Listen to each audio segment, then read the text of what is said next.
Alright, I've got a 2013 9870 here that was in need of some top rotor covers, and I did a lot of research on the best way to do this and ultimately decided to come out the front. It was pretty simple, took about 3 hours. I mean, here from front to back, this is what you got to take off. Pretty standard front covers, those are easy. This is probably the hardest piece to unbolt. That's your front rotor cover, and the bolts are nearly impossible to get to. That probably took the longest amount of time. This is the reason we were replacing here, because I found this hole in it, but once I got in there I realized we were a lot worse off than I thought. This is the wear plate off the right hand frame rail. Did wear into the frame rails a little bit, but I'm just going to put a new wear plate on it. Leave that frame rail in there. Left hand frame rail will have to be replaced. It's got a couple holes in it. I haven't taken it out yet, but it won't be too bad to get out of there. Basically, in order to get it out, you have to take the two top cab bolts out. Those are the two that bolt the back of the cab to the frame there, and you access those through the grain tank.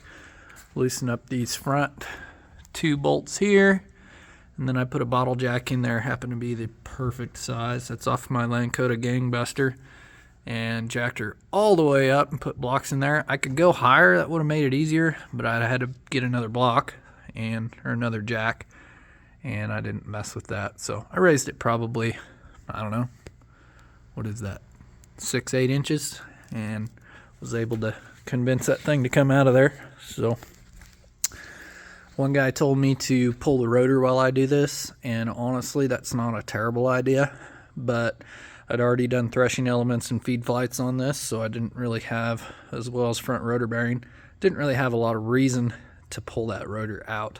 So it's staying put. Also didn't have to take the feeder house off, although the feeder house will more than likely be coming off of this at some point. Need to do some work on the front drum, conveyor belt, or conveyor chain and top sprockets, but we may just leave it in place to do all that as well.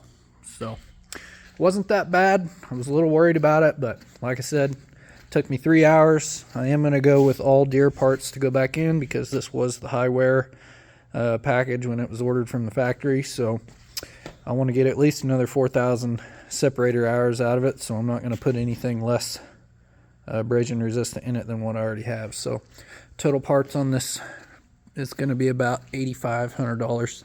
That includes my left hand frame rail, some wear plates on the inside, and the rotor cover. So I'm going to leave the back one in because it looks fine.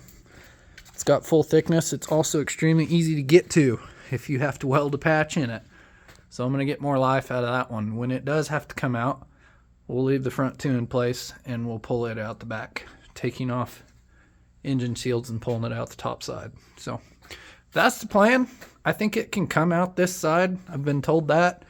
They go out the back pretty easy if you want to go up and down the ladder 5 million times, which I did not want to do. And they come out of the front pretty dang easy. All you got to do is move that cab forward a little bit and you're good to go.